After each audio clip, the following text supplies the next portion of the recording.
Champers wasn't really adjusting to that. Like many clubs didn't. They didn't adjust to the changing of the guard, the fact that gay people wanted something a little bit different than just, poppers and club beats. I mean, I don't know why, because they're amazing.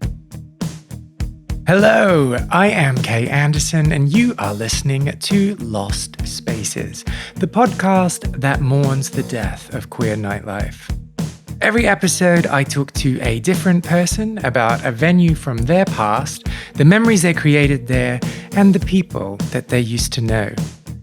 This week, it's our first ever visit to Wales, and we're going to the second largest city, Swansea, which has a population of around about 250,000, to find out about the lost bar Champers. I caught up with Craig Law, host of the In the Mix show on Gaydio, the world's biggest LGBT radio station, to find out why the bar has a special place in his heart. Craig gives me advice on what to do when your friend pulls and you're left standing on your own like an idiot, shares the impact of Section 28 on his coming out, and ponders what happened to Swansea's once vibrant queer scene.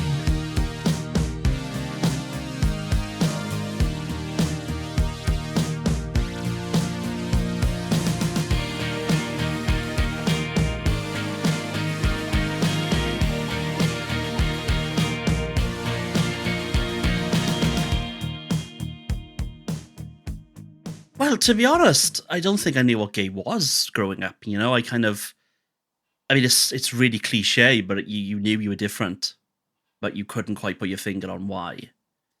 Mm-hmm. And it wasn't something that you talked about. It wasn't something that came up a lot. And when it did, people usually didn't have nice things to say.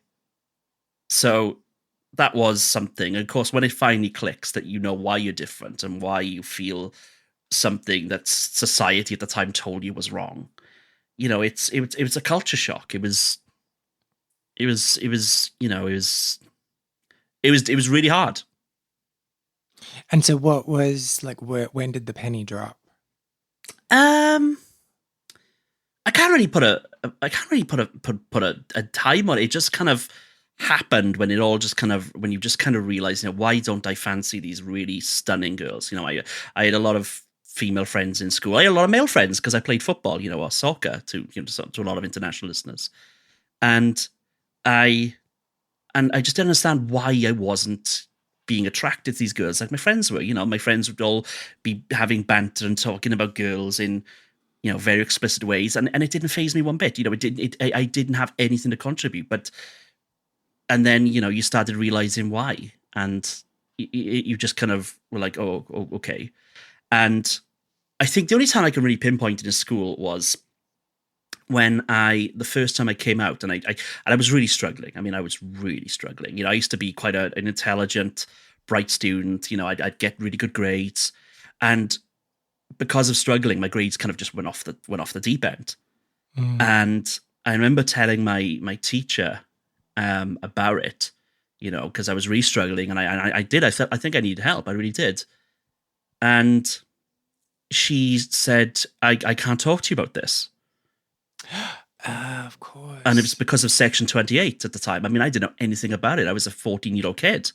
I didn't know anything about Section 28. I didn't know, I was just looking to someone I looked up to as a mentor to kind of help me through these things I was feeling. Mm-hmm. And she just said, I can't talk to you about this. I'm sorry, but I can't talk to you about this. Can you just pause for a moment? Like a 14-year-old plucking up the courage to confide in an adult that they trusted, and then to just be shot down like that. It broke my heart. Astounding. It broke my heart. I mean, it set me back because it made me feel even more of an outcast. It made me feel like I was some dirty secret that needed to be locked away, and it did. It screwed me up for a long, long time. And it was so hard because I just couldn't think of anything else. I'd be up all night wondering, how am I going to live? How am I going to live with this big, giant monkey on my back?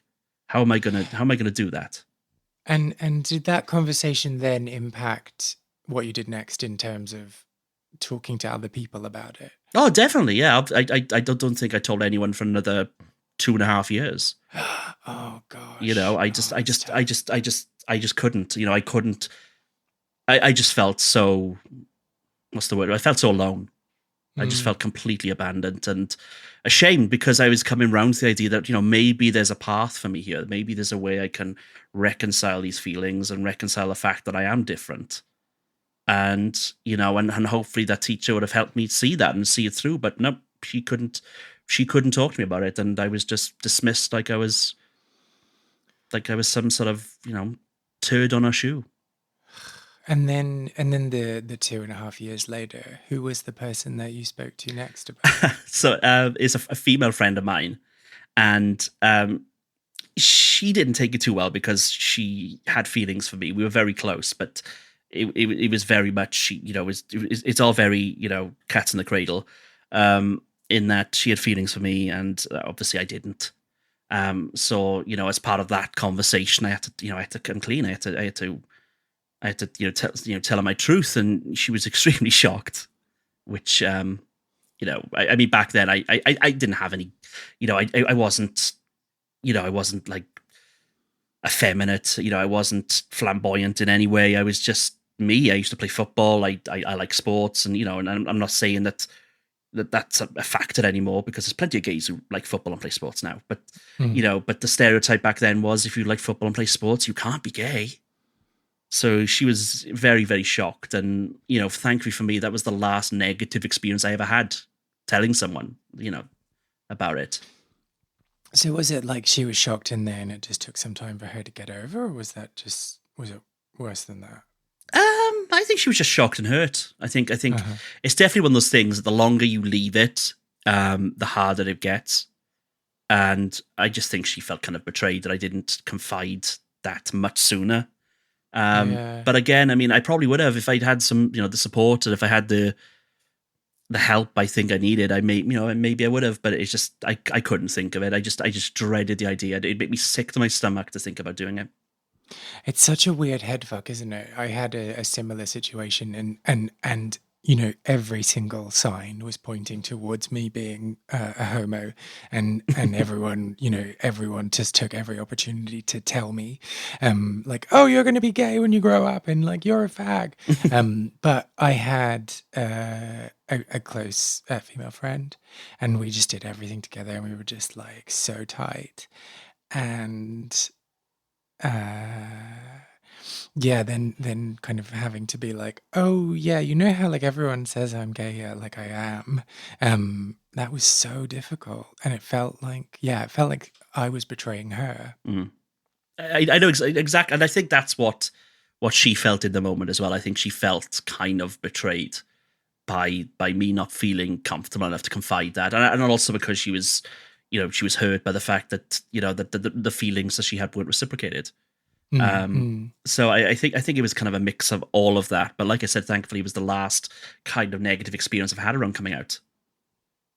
And so everyone else was like, "Yay, come on out!" Oh yeah, I mean, I'll never forget. Sorry. No, but they were. I mean, they literally. My sister literally was. My sister, she kind of found out by accident. Actually, all my brothers and sisters found out by accident. I didn't get a chance to sit them down and do the whole, I'm gay thing. I didn't really get the chance to do that. It was all kind of, they all found out accidentally.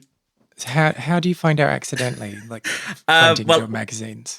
well, not quite. So, my brother, my oldest brother, found out when he decided to buy his first computer and then logged onto Face Party, set up a dating profile, and then he saw me on there. And he kind of rang me up and he was like, Craig, I'm on Face Party, God bless it, back in the day. I'm What's on Face Party? It was like the precursor to all the gay dating sites. So Face Oh. Party was like this really kind of like a precursor dating site to everything Okay. else. So kind of like it was back in the day when Gaydio was huge and things like that. So so he'd be like, yeah, I see your profile on Face Party. It says you're into guys, and he kind of like, oh, holy shit, because I mean, I bless my brother. He's not known for being calm. So I was always really scared of him finding out, but then he just came over and gave me like the biggest hug. And he was just like, Ah. yeah, and he was great. You know, he completely blew me away because I always thought he was going to like beat me up or something, which is ridiculous thinking back in it now. But it did make us closer, you know. But so hang on. This does so. Sorry to be like picking holes in this. Okay. But like, so how would he have found you unless he was looking for guys who like guys? I don't think he looked at. I think at Face Party you could look at everyone regardless of the sexuality. I remember back in the day you could look at anything. So I think when he first went on there, I think my profile came up because I was local to him. They didn't really ask you your sexuality or the filter, so it was kind of. That's how I remember Face Party anyway. But okay, sorry. I'm just getting into like, hang on, your brother's gay. No, absolutely not. I mean, literally, he has no problem with it. But I literally can't think of anyone who's more hetero and more kind of that whole stereotype mask for mask thing. You know, that is my brother. God bless him for it. But that's how he found out anyway. And then my sister found out when I was on a night out with my friends, and she went to the toilet, and one of my female friends was there. And they just happened to talk for whatever reason. I don't know why. Apparently women talk all the time in the bathroom. So, you know, it just happened. And she was like, oh, you know, my sister's like, oh, I'm Craig's brother. And my friend turned around and went, oh, gay Craig. And my sister was like, no, my brother's not gay. And then, you know, and then it just kind of snowballed from there. And she comes running. It was just awkward. No, it wasn't, because there's the thing. Like, I mean, she just comes running up to me in the bar and she goes, oh my God, are you gay? And I'm just like, maybe, yeah. And then she just starts crying in the middle of the bar. And I'm just there going, oh my God, oh my God, oh my God. And it turns out it's like her dream to have a gay brother. So she's like crying with literal happiness in the middle of this bar. And then she's like, oh my God, I'm going to have someone to go shopping with, you know, do hair with. And I was like, whoa, stop. I was like, Claire, I was like, I know you want a gay brother. I said, but I hate shopping. You know I hate shopping. And my hair is awful at all times ever. I said, I'm not going to be... I think she wanted that really stereotypical gay brother. Mm-hmm. So, and she was really heartbroken when she found out I wasn't going to go on shopping trips and we weren't going to reenact the scenes from Clueless, you know, and she was really devastated. Then she started crying because she was like, oh my God, of all the people, why did I get the bad gay brother? So she was devastated, but she's been great. She loves it. She loves gay clubs. She absolutely loves it. So it's not that you're gay that's a problem. It's that you're not leaning into any of the stereotypes. Exactly. Yeah. She's just like, honestly, I think she wants me to like be covered in makeup and whatever, which is nothing wrong with that, but it's not me. So she was, I don't know. I think that's what she wanted. She just basically wanted a big gay brother. And so have we gone through all of the siblings then? Oh, and my youngest brother, but I say my youngest, he's older than me, but you know, he's the one in between. So he kind of found out when him and my other brother decided to do some, we'll just say substances. We'll just leave it there. And apparently the conversation went like this, oh, by the way, Craig's gay. And there's like, oh, okay. And it was literally like that. And what I love the most, I mean, they literally don't give a shit. They don't give a shit. They just don't give a shit about it. Most people who found out that I told literally didn't give a shit. And I think that was the most enlightening thing in the world for me. I don't want to do the whole big coming out thing. I don't want a coming out party. I just want to be treated exactly the same way as I was before people knew. And that's what I wanted. You know, it's like when my football team found out. We used to play football, we all went out, I got drunk, and apparently on the way home, I just came out in a big dramatic scene. You know? So hang on, I thought you weren't leaning into stereotypes. No, but it's drink's fault. It's Jack Daniel's fault. But it was all, I'm basing it on their account because I was wasted. I only found out when I went to training the next day, and they were like, "Oh, Craig, you were so funny. You were telling everyone you were gay last night." And it was like, "Oh shit." And so they had interpreted it as you were just joking around. Yeah, they did. And then it was like, I was like, okay, guys, maybe I wasn't joking, you know. And then, you know, after a couple of minutes of questions, you know, making sure that I didn't fancy any of them, which is the natural reaction they get, and I really didn't. You know, they just kind of they made a few jokes, and then they just didn't give a shit. And they were amazing about it. I remember when someone called me something not very nice in the pitch, and about 3 of them run over and, you know, was really defending me. And I just thought, wow, you know, and I'm very lucky in that aspect because I know there's a lot of there's a lot of people in sports who don't have that experience, who have to hide who they are, especially in today's culture. So I do feel very lucky in that aspect, that I have been surrounded by people who, for the most part, have been amazing, and they literally couldn't give a shit. Oh, that's lovely to hear. Not for the show though, because I'm trading on trauma here. So you bring some more trauma up later on. That'll be really useful. So do you remember then the first time that you ever went to Champers? I do. And it's only because I met one of my other best friends, my good friend Rob, who won't mind being named because I've checked. But so basically, a mutual of us introduced me to Rob, and he was probably the first other local gay I'd met.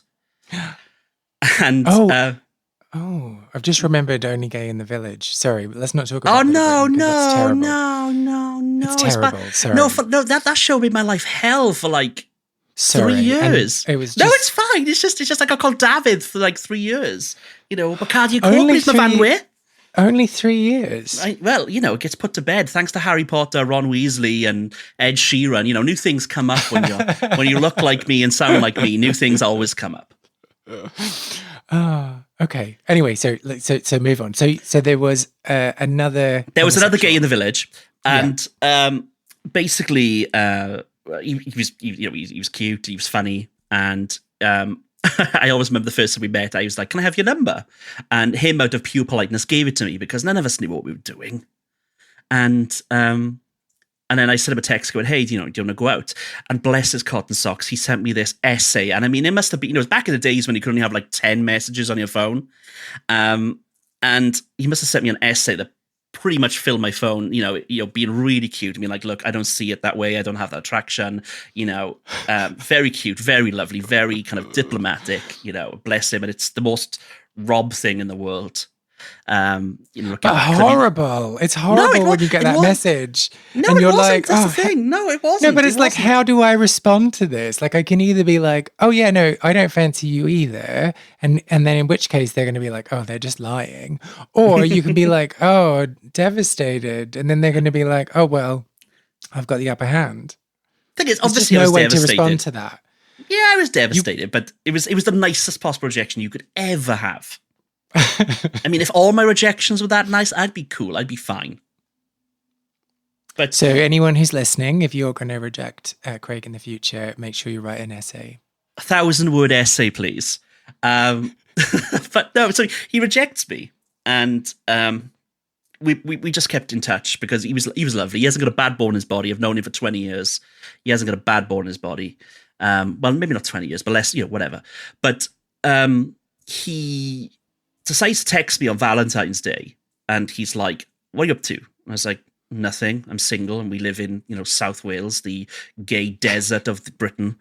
And he's like, "Should we go to a gay bar?" And I was like, "What?" He's like, "Yeah, let's go to a gay bar. We've never been. Let's go to a gay bar." And then we're kind of like, "Well, where is the nearest gay bar?" And he was like, "Oh, I know one. There's Champers in Swansea," which was pretty infamous. But I'd never been. I was too scared to go.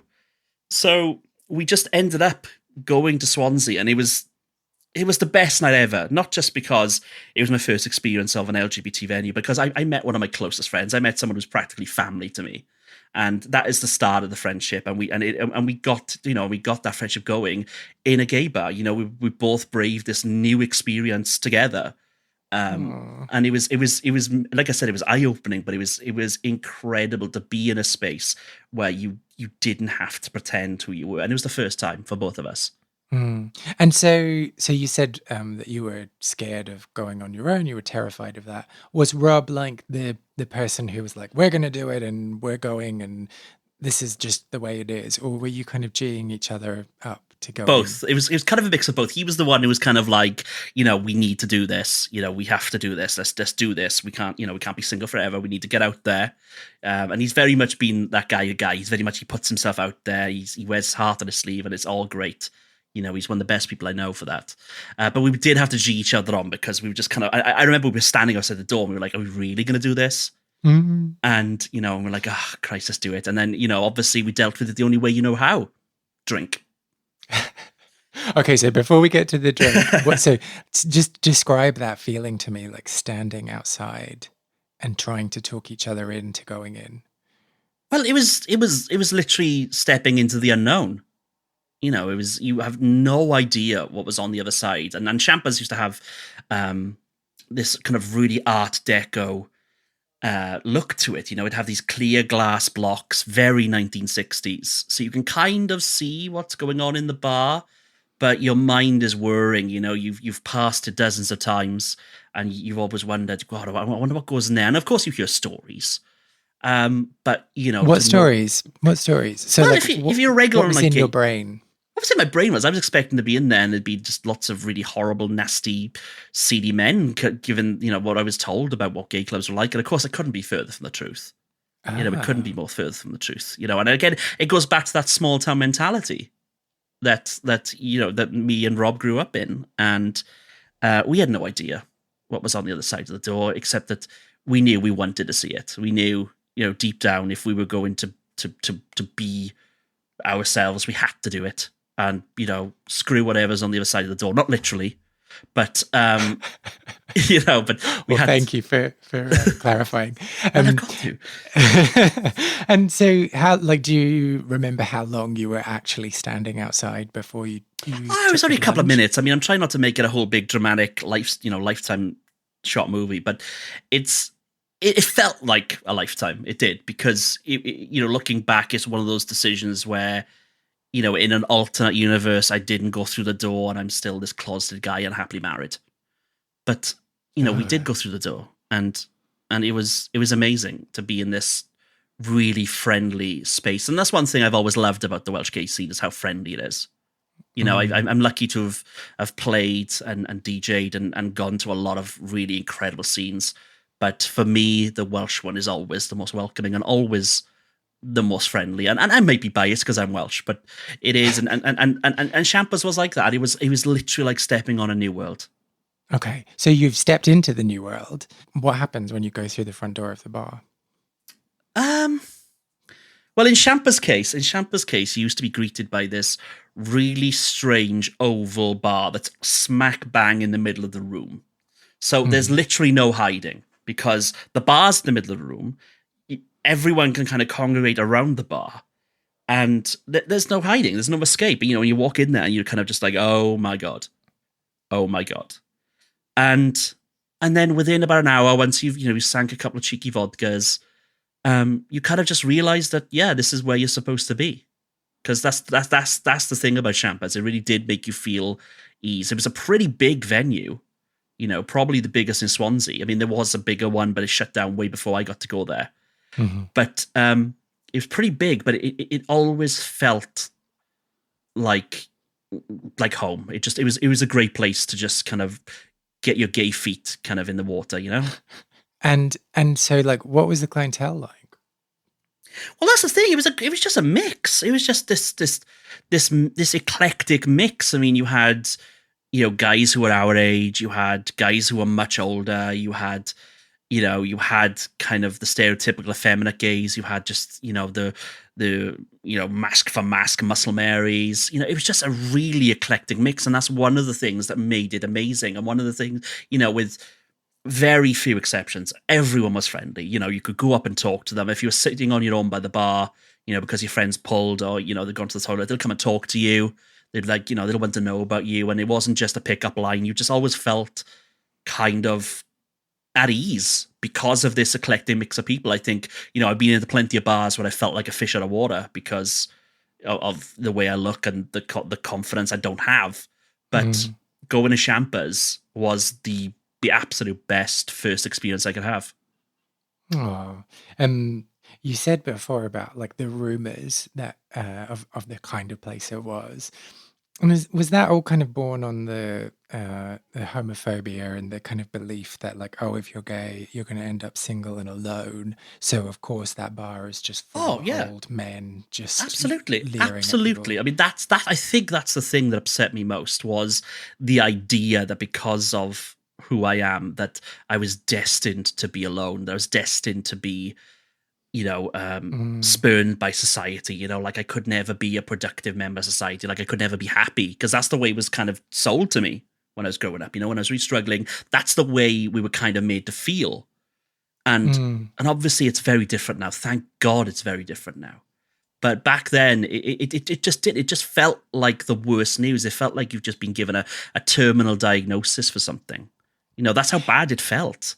Well, yeah. I mean, well, that was kind of the thing that went through every parent's head for a while, wasn't it? Like, oh, okay, he's going to get HIV, he's going to die, or Oh, if yeah. if that doesn't happen, then he's just going to be alone for the rest of his life. And that's the thing. I mean, again, and that's something else that, that's run through my lives. And I got to say, thank God for Russell T Davies and It's a Sin right now, because thanks to that show, there's going to be a generation of young gay people who have no idea who they are right now, who don't have to go through what me and my friends had to go through, which was the utter horror of thinking that you're destined to get HIV and die, like so many before you. Because that's how, I mean, I'm not being dramatic, that is literally how I felt. I really did feel like I was just destined to, like you said, either contract HIV or just be spurned by society and be alone forever. End up, sitting at the bar on my own, end up paying for sex or something. I don't know. That's the way it was kind of sold. But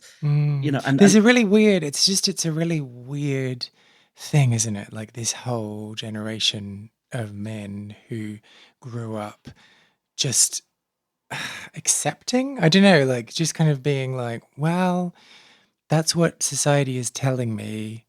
If I choose to be myself, this is what's going to happen. So I guess that's what's going to happen. And like that just really screws with your head, right? It did. It really did. And it wasn't until I got to actually see and witness firsthand for myself what that life was like that I realized just how much bullshit I was told.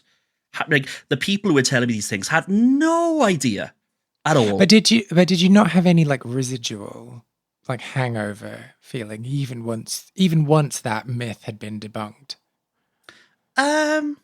No. I genuinely think it was like an awakening.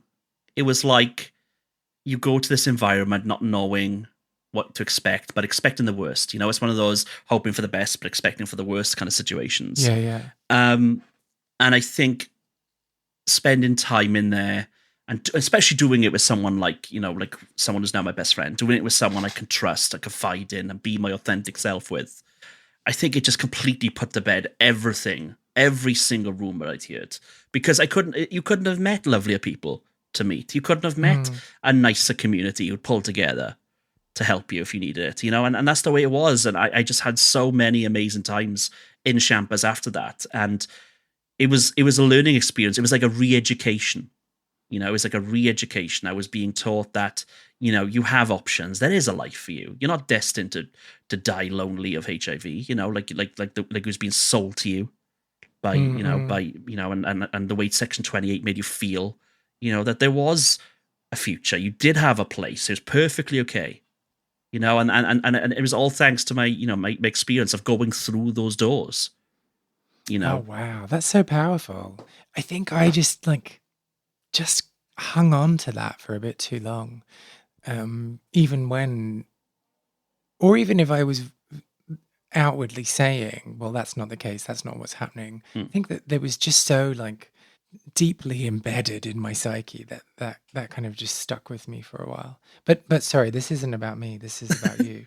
The other thing that I wanted to ask you is, what do you normally do when your friends pull? Usually, 9 times out of 10, I get drunk. And I mean, that's not a healthy thing. I mean, looking back, I realized that there were probably better ways for me to deal with it, but it was all very kind of robbing, dancing on my own. I'd be in the corner, and and the thing is, I've made peace with the fact that I'm not your stereotypical kind of type of guy. Let's just say I'm not going to be known for my looks. I'm very okay with that. I'm okay with who I am. I'm okay with what I project. I'm perfectly okay with that. I've made peace with the idea that when I walk into a room, I'm going to be pretty much anonymous, and I like it that way for the most part. But I remember going into a club. It wasn't Champers, but I'll tell the story. I remember going into a club in Birmingham. I think it was Nightingales, which is an amazing club, and I was with a friend. And he was obviously very twinky, very good looking, very skinny, very what I considered a lot of gays were looking for back then. And I wasn't. I was, chunky, large and in charge, etc., etc. And I remember we were talking, and he literally got picked up. This guy picked him up, literally picked him up, and relocated my friend to his group. And I was kind of like, I went over. I was like, do you fucking mind? And he was like, oh, you must be the funny one. And I was like, well, yeah, I am, but that's my friend. We were having a conversation. Fuck off. But then my friend was like, oh, no, he's really cute. And yeah. Well, that's okay. And so then did your friend just go off with, I know it's not the point of the story, but I'm just getting outraged on your behalf.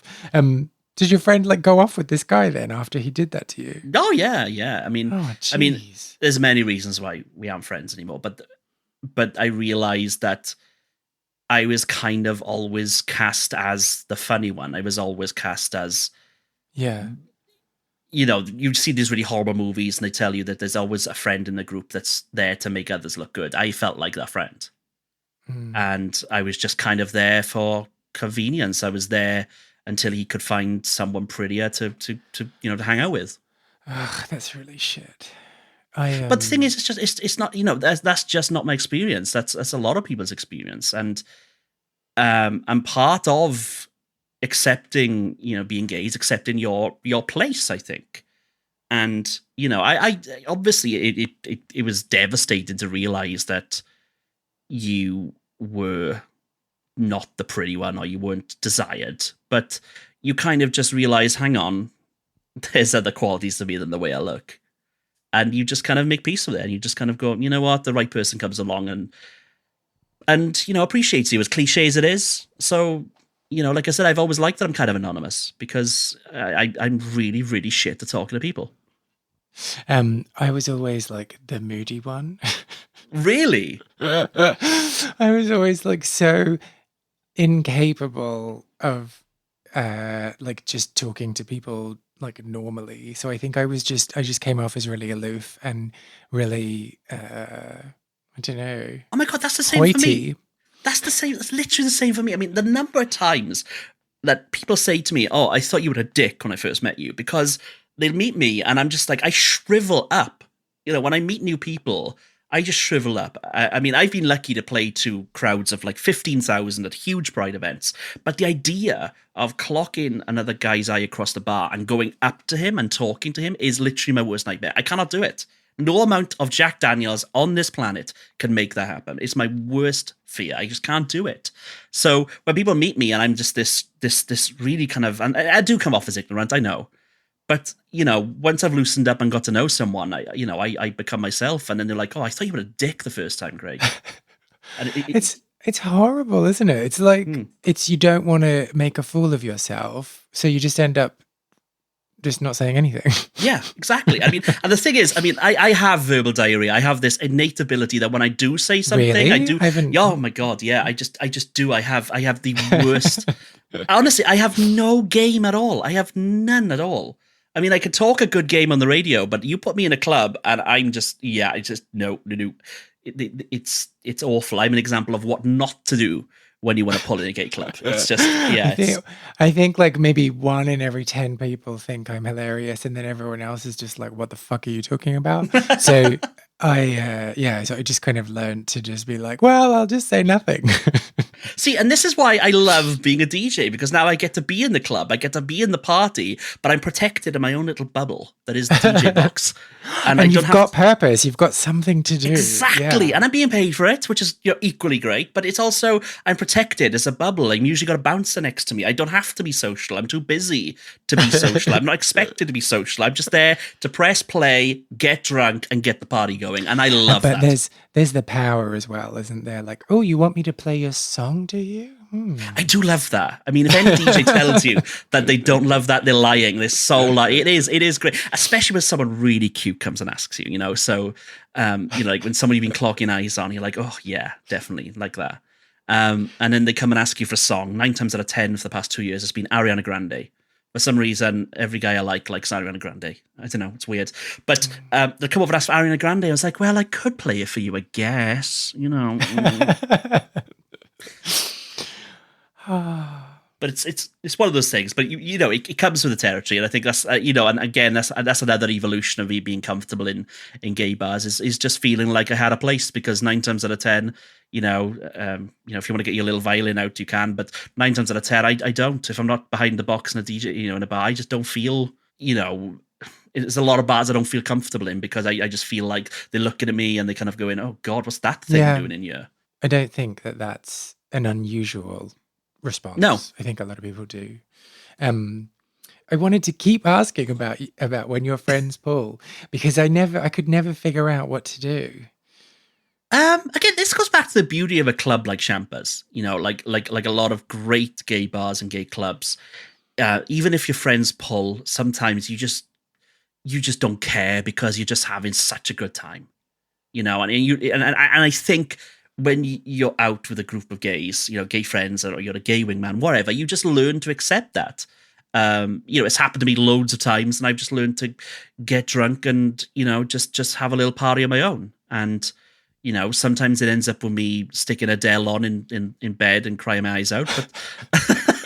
But in other times, you're just having a great time, and you get to meet good people. And I remember in Grand Can, my friend left me in the middle of tapas because he pulled some hot muscle daddy, and I got adopted by these lesbians on the table next to me.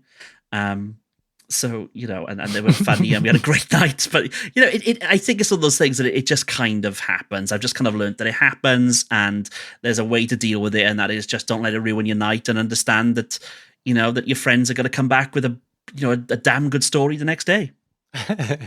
Well, yeah, and the possibility for adventure goes up when you're on your own. So you're not kind of shackled to another person. But yeah, sometimes it's like, oh, I really can't be bothered talking to new people today. And so let's go back to Champers. I always want to call it Champers. I think that's a common thing. I think a lot of people did start saying Champers, but it's named after champagne, I'm told. Yes. Anyway, yeah. But I mean, Champers was always the bar. And I was always kind of there. That was there for years and years and years on Swansea's High Street, literally down the road from the train station. I always remember, trying to be all clandestine, coming from the train station. Ooh, are the people going to see me going into this gay bar? Oh. And then in the end, you just end up not giving a shit. Confidence comes from going there a lot of the time. One of the best things about Champers was this kind of, they had this outdoor area, and it was always a smoking area. And again, that was just one of those bits where you just go outside and you'd always go and get the goss from your friends. They'd be like, because I mean, I don't smoke, so I always used to hang around and just get the gossip. But that's the thing. But it wasn't like you split off into these groups. You'd go out there, and then other people would join in the conversation, and then you'd be like, introduce yourselves, and it was like a community. It was really felt like that. And I think, there's not many LGBT spaces where that atmosphere exists today, because people are very much trying to keep themselves. And I miss that. I do. I miss that. It's one of the things I miss about having a gay scene on my doorstep. My nearest gay club now is in Cardiff, and it's a pretty good gay club. But there was something about Champers. There was something about all the bars on High Street, because that was the pretty much the centre of Swansea's gay scene back then. It was High Street. It was literally down the road from the central train station, and you had Champers, you had Hush, you had the Kings, you had Talk of the Town was another one. And they all had their little quirks. They all had their regulars. They all had different approaches to nights. And, and depending on what kind of mood you're in, you go to Talk of the Town for karaoke. You go to the Kings for drag queens and games. You go to Champers for, loud music and drinks. And it is such a shame that a city as big as Swansea, that the gay scene was decimated, because it at one point, I think it was the best in Wales. I mean, Cardiff is pretty special, but it was something about Champers and the Swansea gay scene. And maybe I'm biased, maybe it's rose-tinted glasses, but there was just something about it. And it's a real shame that there's an entire generation, maybe 2 generations of people now, that won't get to have that kind of experience that me and my friends had, of going to Champers and feeling a part of something that was bigger than yourself. Did you ever go to Champers? Well, if you did, I would love to hear from you. Find me on Twitter, Instagram, Facebook, etc., with the username KAndersonMusic. Reach out and tell me your anecdotes and show me photos and just tell me what you got up to there. And whilst you're at it, go and give Craig some love on social media.